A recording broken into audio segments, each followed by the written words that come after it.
I'd like to talk to you about the puts principle. It can be best illustrated thinking about your local church you may be a member of.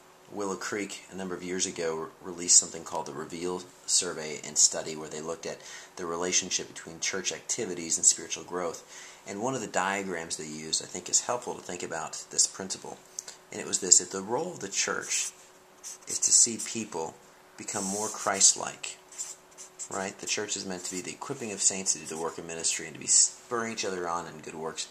The real goal is to be collaborative agents in this sanctification process.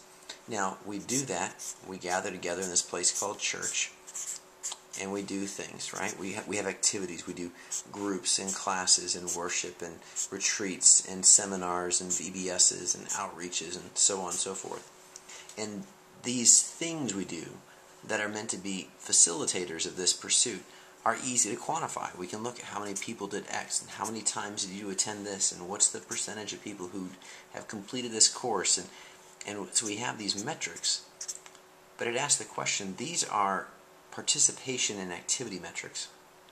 The real measure of mission is this person truly getting more like Christ?